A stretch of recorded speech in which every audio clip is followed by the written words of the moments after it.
Bulletin की शुरुआत जयपुर से बड़ी खबर के साथ, जहां वेटनरी भर्ती परीक्षा के अभ्यर्थियों का प्रदर्शन देखने को मिल रहा है।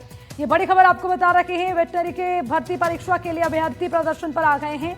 भाजपा मुख्यालय पर अभ्यर्थियों का विरोध देखने को मिल रहा है। इंटर्नशिप नियम को लेकर छात्र विरोध कर रहे हैं।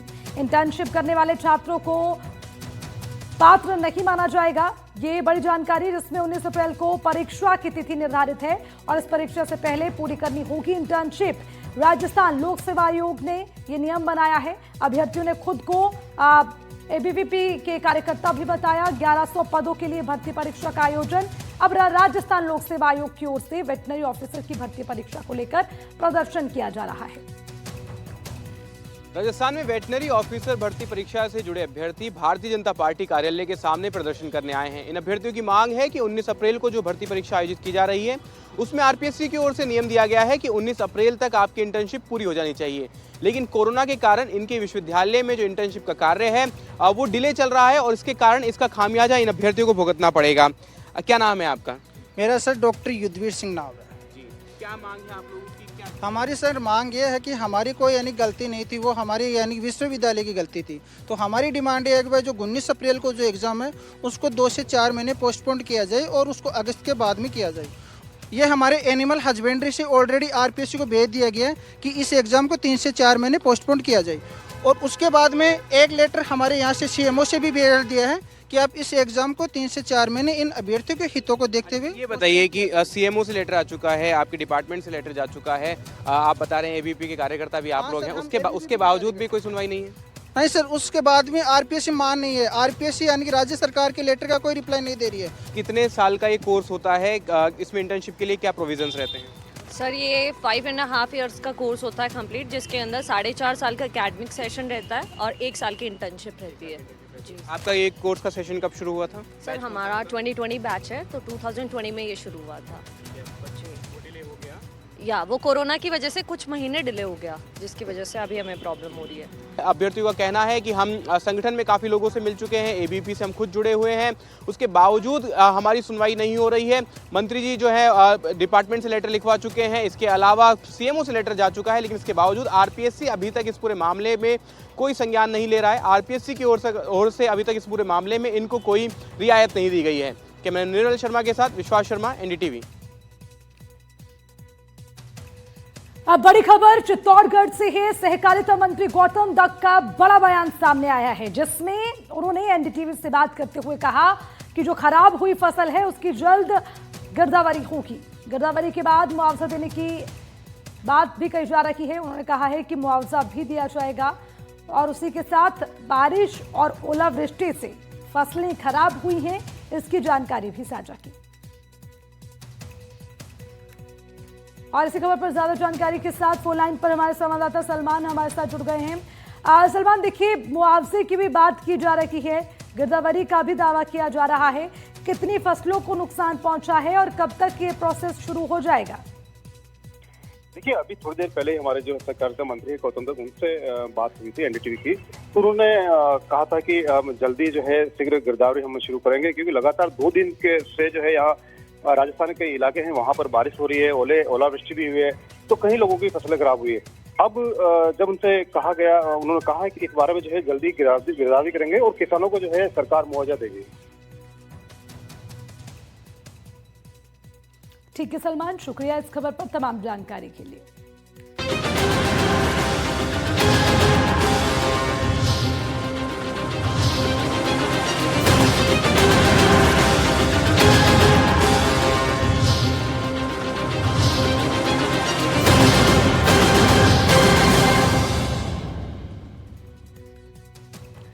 आप देख रहे हैं धोरों की धार और शुरुआत करेंगे बजट के साथ। केंद्र सरकार ने देश का आम बजट पेश कर दिया और बजट को लेकर राजनीति का पारा भी गर्म हो गया। साथ ही बजट से टकटकी लगाए बैठे लोगों के लिए तस्वीर साफ हो गई। ऐसे में आखिर बजट के बाद किस तरह की प्रतिक्रियाएं आई और कितनी उम्मीदों के मुताबिक ये बजट रहा, उसके लिए हमारी रिपोर्ट देखिए।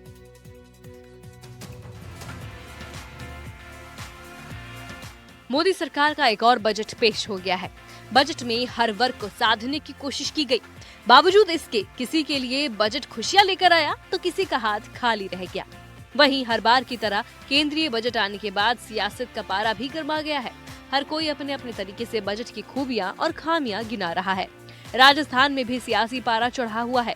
खासकर राजस्थान को लेकर कोई विशेष पैकेज या फिर घोषणा न होने पर विपक्ष सरकार पर हमलावर दिख रही है। वहीं राज्य सरकार इस बजट को युवा, महिला, गरीब का बजट बता रही है। देश के यशस्वी प्रधानमंत्री माननीय श्री नरेंद्र मोदी जी का हृदय से आभार और अभिनंदन करता हूं।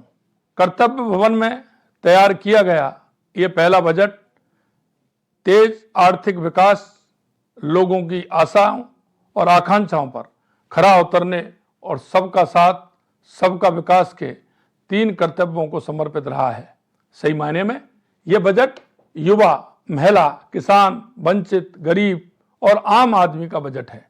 युवा शक्ति केंद्रित इस बजट में युवाओं के लिए रोजगार, स्किल डेवलपमेंट और स्टार्टअप को बढ़ावा देने वाला प्रावधान किए गए हैं। तो मैं कहूँ तो आप देखिए, पर्यटन के क्षेत्र में अपार संभावनाएं थी यहाँ रोजगार की, उसमें कुछ भी नहीं है। जल जीवन मिशन में हमें हर घर नल की बातें करते हैं, बड़ी बड़ी बातें करते हैं, उसके लिए कोई विशेष पैकेज वर्षों से हम मांग कर रहे हैं। कांग्रेस भी करती थी, आज भी ज़रूरत है, कुछ भी नहीं मिला है। बांसवाड़ा को रेल नहीं मिला है, एनसीआरपी को जो है वो एनआरसीपी को जो राष्ट्रीय परियोजना है उसमें नहीं मिला। यमुना जल के लिए किसी तरीके का कोई बजट की इन्होंने बात नहीं की है।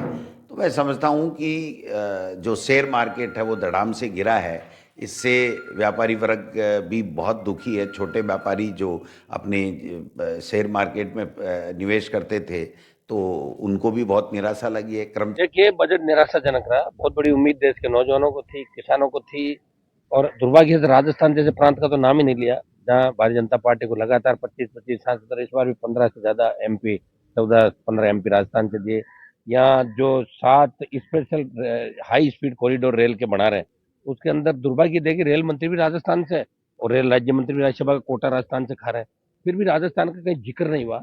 पेट्रोल, डीजल, गैस की बढ़ती कीमतों पर कोई चर्चा नहीं हुई, और सोना चांदी जिस तरह आसमान छू रहा है भाव, उसके अंदर भी कोई चर्चा नहीं। निराशाजनक बजट। ये तो रही सियासत की बात। वहीं दूसरी ओर बजट को लेकर राजस्थान की जनता क्या कहती है वो भी आपको सुनवाते हैं। ये क्या था, ये भारत सरकार का ये जो प्रोजेक्ट है, ये विकसित भारत को ध्यान में रखकर इस बजट को पेश किया गया है, और सरकार ने कुछ कड़े निर्णय लिए हैं, लेकिन उम्मीद है कि ये आगे के लिए पॉजिटिव होगा। बजट के कारण जो है वो थोड़ा बहुत ऊपर नीचे तो किया है, क्योंकि एक्चुअली में सीतारमन जी ने बजट बहुत शानदार दिया है, लेकिन उसको समझने के बाद वो मार्केट को एक्चुअल स्थिति समझ में आएगी। देखिए, मेडिकल हब पार्ट खोलने की बातें करी है। हमारा जो उदयपुर का क्षेत्र है, डूंगरपुर है, बांसवाड़ा है, झाड़ोल है, फलासिया है, इन क्षेत्रों में मेडिकल हब खोलने की बातें अगर आदिवासी क्षेत्रों में जहाँ मूलभूत सुविधाओं की बहुत भारी कमी है। कैसी सौगातें मिली आप लोगों को? पहले बात तो बहुत बहुत धन्यवाद देना चाहता हूँ केंद्र सरकार को, आदरणीय मोदी जी को। और इन्होंने अभी मैंने देखा है, अभी नेट जरिए मालूम पड़ा है कि इन्होंने किसान सम्मान निधि जो किसानों को दी जा रही थी, उसमें इन्होंने 63,500 करोड़ रुपए का बजट दिया है। मोदी जी ने उन पर फोकस करके इस बजट के अंदर जो नई स्टार्टअप की और जो तकनीकी, ड्रोन की, बाग, सब्जी, इनके लिए जो काम करने के लिए युवाओं को जो प्रोत्साहन किया है, उससे लगता है कि राजस्थान के अंदर विशेषकर हमारे गंगानगर, हनुमानगढ़ जिले में जो नौजवान युवा खेती की ओर जो धीरे धीरे मुंह मोड़कर बाहर पलायन की ओर जा रहे थे, विदेश में जा रहे थे, वो दोबारा खेती से जुड़ करके खेती भी एक मुनाफे का सौदा बन जाएगा, ऐसा लग रहा है। Atmaram Gupta, chairman AIG group. और बजट निश्चित तौर से प्रधानमंत्री मोदी जी का जो सपना है कि विश्व के अंदर तीसरी इकोनॉमी के रूप में हमें देखना है, तो उस ओर बढ़ता हुआ बजट है ये। और सीतारमन जी ने बहुत इंटेलिजेंटली पेश किया है इसे। इसमें उस इकोनॉमी को मजबूत करने के लिए सबसे बड़ी आवश्यकता होती है इंफ्रास्ट्रक्चर। तो इंफ्रास्ट्रक्चर को बहुत बड़ा ध्यान दिया गया है, बजट पे ध्यान दिया गया है। रोड, रेल सेवाओं को मजबूत करने की बातें कही गई है इसमें। साथ साथ इंपोर्ट एक्सपोर्ट सेकंड एरिया होता है, तो इंपोर्ट एक्सपोर्ट के अंदर भी रेटों को बड़ा युक्ति संगत किया गया है। यानी सियासतदानों की तरह यहाँ पर भी लोगों की बजट को लेकर मिली जुली प्रतिक्रिया है, क्योंकि किसी को टैक्स में छूट की उम्मीद थी तो किसी को रोजगार की। तो किसी को किचन का बजट कम होने की, लेकिन सभी भविष्य के भारत के इस बजट से काफी हद तक संतुष्ट नजर आए, क्योंकि बजट में सरकार ने भविष्य के भारत के बजट की नींव रखने की कोशिश की। Bureau report, NDTV Rajasthan. आम बजट पर डिप्टी सीएम दिया कुमारी का बयान सामने आया। राजस्थान को कैपिटल एक्सपेंडिचर को बढ़ावा देने की बात अपने बयान में डिप्टी सीएम दिया कुमारी ने कही। उन्होंने कहा कि पिछली बार से 12% से ज्यादा कैपिटल एक्सपेंडिचर बढ़ाया गया है। पिछली सरकारों ने इस पर बिल्कुल भी ध्यान नहीं दिया। हमारी सड़कें बन रही हैं, हाईवे बन रहे हैं, रेलवे नेटवर्क बढ़ रहा है, कनेक्टिविटी बढ़ रही है। राजस्थान को भी बहुत कुछ मिलने वाला है। इसके अलावा और क्या कुछ कहा, आपको सुनवाते हैं।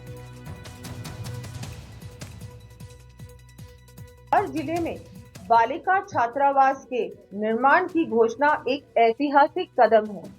महिलाओं के लिए रोजगार के अवसर बढ़ाने हेतु 1.5 लाख केयर गिवर्स और 1 लाख AHP को प्रशिक्षित करने का लक्ष्य रखा गया है। ग्रामीण महिला उद्यमियों के उत्थान के लिए शी मार्ट को अब कम्युनिटी स्वामित्व वाली खुदरा दुकानों के रूप में स्थापित किया जाएगा। MSME क्षेत्र में महिलाओं के लिए 10,000 करोड़ के SME ग्रोथ फंड की स्थापना की गई है, जो महिला उद्यमियों को इक्विटी सपोर्ट प्रदान करेगा। साथ ही लखपति दीदी योजना का भी विस्तार किया गया है। केंद्रीय बजट, जो कि माननीय प्रधानमंत्री श्री नरेंद्र मोदी जी के दूरदर्शी नेतृत्व में प्रस्तुत किया गया है, और जो बजट देश को विकसित भारत की दिशा में मजबूती से आगे ले जाने वाला बजट है। ये बजट 3 कर्तव्यों पर आधारित है, जिसमें आर्थिक स्थिरता, समावेशी विकास, भविष्य की आवश्यकताओं की पूर्ति के साथ सबका विकास को बल देता है। राजस्थान को भी जब मैं कैपिटल एक्सपेंडिचर को बढ़ावा दिया गया है, पिछली बार से 12% से ज्यादा इस बार के कैपिटल एक्सपेंडिचर को दिया गया है, आउटले दिया गया है। ये अपने आप में एक बहुत बड़ा कदम है। मोदी सरकार से पहले जो सरकारें थी वो इस पे बिल्कुल ध्यान नहीं देती थी। हमारी जो सड़कें बन रही हैं, हाईवेज बन रहे हैं, रेलवे नेटवर्क बन रहा है, कनेक्टिविटी बढ़ रही है, ये अपने आप में एक बहुत बड़ा एक जिस तरह से ढांचा बन रहा है विकसित भारत का, उसमें ही ये एक कदम है। राजस्थान को भी बहुत कुछ मिलने वाला है, चिंता आप ना करें। डबल इंजन की सरकार राजस्थान में स्थापित हो चुकी है। आभार, धन्यवाद। और अब आम बजट को लेकर बीजेपी के प्रदेश अध्यक्ष मदन राठौड़ का क्या कुछ कहना है, वो भी सुनिए।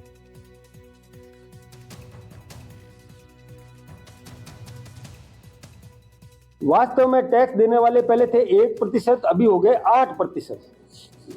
ये हमें कुछ भी बातें ऐसी है जो अपने ध्यान में रखने के लायक है।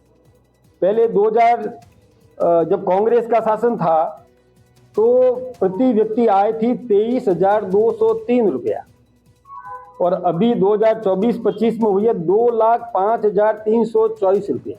तो MSP के मामले में मैं आपसे बताना चाहूंगा कि पहले धान 550 रुपया, अभी 23-24 में 2,183 रुपये। मक्का 2003-04 में 505 रुपया, अभी हुआ 2,090 रुपया। तो ये अच्छा काम हो रहा है कि बिजली का पत्थर साबित होगा विकसित भारत में। और उधर बजट को लेकर मंत्री जाबर सिंह का बयान, आम बजट हर वर्ग के लिए फायदेमंद है। आकांक्षाओं और भविष्य की मजबूती को लेकर यह बजट बनाया गया है। इसके अलावा जाबर सिंह ने कहा है कि किसानों के विश्वास को मजबूत करने वाला बजट है। इतना ही नहीं, जाबर सिंह ने गोविंद डोटासरा के बयान पर भी पलटवार किया। इस बजट के माध्यम से दीर्घकाल में भारत हर क्षेत्र में अग्रणी बने और आने वाले समय में भारत पूर्ण रूप से आत्मनिर्भर बने, इस सोच के साथ बजट प्रस्तुत किया गया, जिसमें समाज के सभी वर्गों गरीबों, किसानों, युवाओं, महिलाओं सबके हित को ध्यान में रखा गया है। आधुनिकीकरण पर 22% से अधिक बजट खर्च करने का प्रावधान इस बजट के माध्यम से किया गया है। और अब आपको सुनवाते हैं बजट को लेकर क्या है विभिन्न पार्टियों की राय, सुनिए। बजट आर्थिक प्रगति को स्पष्ट तौर पर उन कर्तव्यों का उल्लेख करता है जिसमें निवेश, रोजगार और उद्योगों का सृजन इसमें शामिल है। दूसरा एक पक्ष है कि जनता उम्मीदें रखती है अपने उस बजट के जरिए जिसके जरिए सरकार शिक्षा से लेकर अवसंरचना तक उन सभी तमाम बातों का उल्लेख करते हुए, नवाचारों को उल्लेख करते हुए, एमएसएमई जैसी संस्थाओं को मजबूत करते हुए उसको देश की एक रीढ़ बनाते हुए उसके प्रति जो प्रावधान किए हैं वो निश्चित रूप से अभिनंदनीय है। मैं कह सकता हूं कि पूरे तरीके से समग्रता से तैयार हुआ है। इसमें भारत के 2047 के विकसित भारत के सपने का एक सोपान स्पष्ट रूप से दिखता है। मैं निश्चित रूप से कह सकता हूं कि पूरे तरीके से समावेशी बजट है और मैं इसका अभिनंदन करता हूं। केंद्र सरकार के बजट ने लोगों की उम्मीदों पर पानी फेर दिया। पेट्रोल डीजल सस्ता नहीं किया, खाने पीने की चीजें सस्ती नहीं की, गरीबी, महंगाई, बेरोजगारी को लेकर कुछ भी नहीं है इस बजट में। ये बजट आंकड़ों का मायाजाल है, खुद बीजेपी वालों की समझ में नहीं आ रहा। ये बजट बिल्कुल फेल है, बीजेपी सरकार फेल हो गई, बजट फेल हो गया।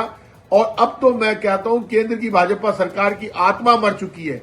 जिस सरकार की आत्मा मर गई उस आत्मा मरी हुई सरकार का ये बजट है। बजट चलते चलते शेयर मार्केट गिर गया, इसलिए बजट जीरो है, ये फेल है। इससे देश को भी नुकसान होगा, जनता को भी नुकसान होगा। पेज के इस बजट भाषण की कॉपी में हम खोज रहे हैं इस देश के आदिवासी, दलित, पिछड़े, बेरोजगार युवा, ये दो भागों में बजट आया है। और इस बजट में देखा गया है कि यह बजट देश के आदिवासी, दलित, पिछड़े, बेरोजगार युवा, किसान को दरकिनार कर पश्चिम बंगाल के चुनाव और इस देश के उद्योगपतियों के हित में लाया गया बजट